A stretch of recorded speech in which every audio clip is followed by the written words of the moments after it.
So today our group will present about basis of Malaysia income tax system. In our group we have 5 members.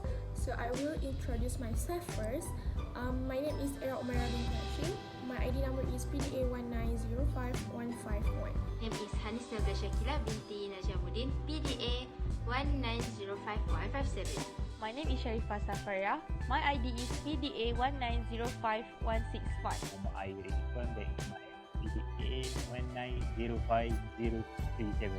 My name is Nur Amalia Ahmad. I'm from DIA 5B. My ID number is PDA 1905173. So first I will explain to you guys definition of taxes. Taxation is term for when taxing authority, usually a government, levies or imposes a tax. When term taxation applies to all type of involuntary levies, from income to capital gains to estate taxes. In terms of accounting, tax accounting is a structure of accounting methods focused on taxes rather than the appearance of public financial statements. Tax accounting is governed by Internal Revenue Code, which detect the specific rules that companies and individuals must follow when preparing their tax returns. Next, I will present about objectives. First, economic development, which is one of the important objectives. To step up both public and private investment, government steps tax revenue. Through proper tax planning, the ratio of savings to national income can be raised. One of the important elements of economic development is the raising of saving income ratio, which can be effectively raised through taxation policy. Second objective is the full employment. Consequently, disposable income will rise and hence demand for goods and services will rise. Increased demand will stimulate investment, leading to a rise in income and employment through the multiplier mechanism. Last but not least, price stability. Taxation can be used to ensure price stability. Taxes are regarded as an effective means of controlling inflation. By raising the rate of direct tax, private spending can be controlled. Naturally, the pressure on the community market is reduced. Next, I will explain to you guys scope of charge. The chargeability of income is governed by Section 3 of the Income Tax Act 1967 ITA, which state the income should be charged for tax for each year of assessment upon the income of any person occurring or derived from Malaysia or received in Malaysia from outside Malaysia.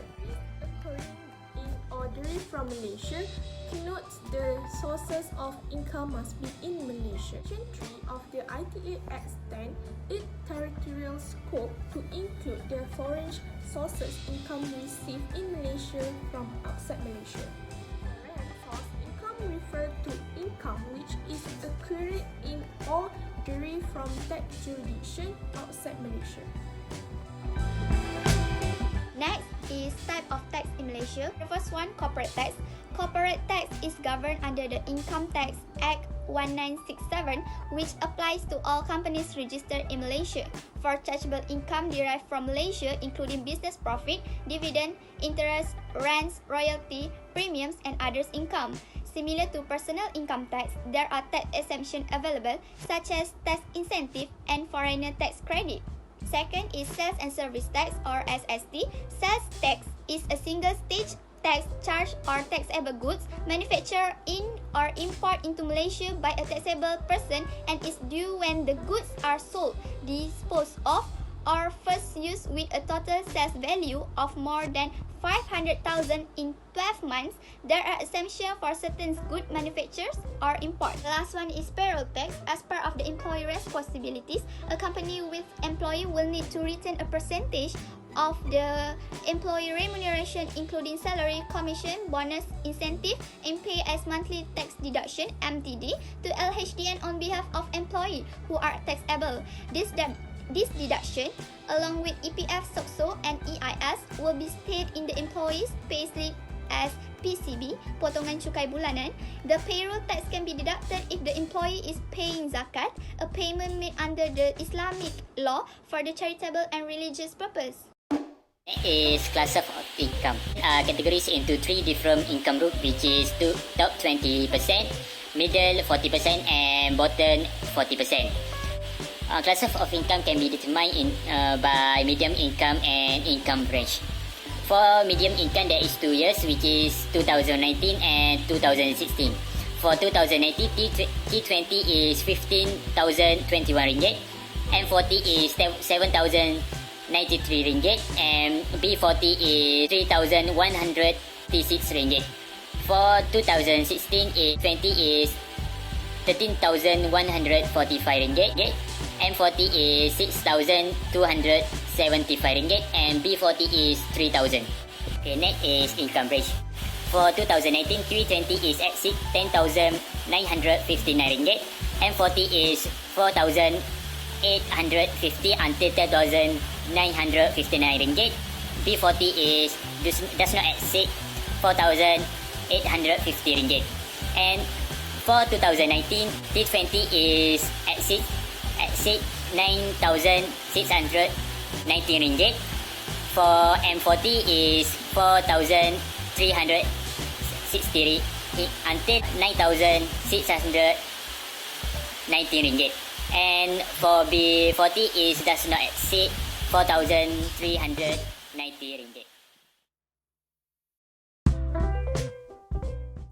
Next, I will explain a little bit about basis period, basis year and year of assessment. The basis period for a year of assessment is important in determining the imposition of income tax for each person. In general, Section 20 of the Income Tax Act provides that the calendar year for a year assessment is the basis year for the particular year assessment. Lastly, chargeable person. A chargeable person for self-assessment purpose in a person who is chargeable to tax on income on that person's own account or on another person's account in respect of a chargeable period. The chargeable person or seller of a property can be a resident or non-resident in Malaysia and even a company. The Act also includes those who sell a property in the capacity of trustee, executor of a deceased estate, or guardians of a chargeable person. Okay, so that's all from our group to explain to you guys basis of Malaysian income tax system. I hope you guys enjoy and get some input from our presentation. So thank you, bye.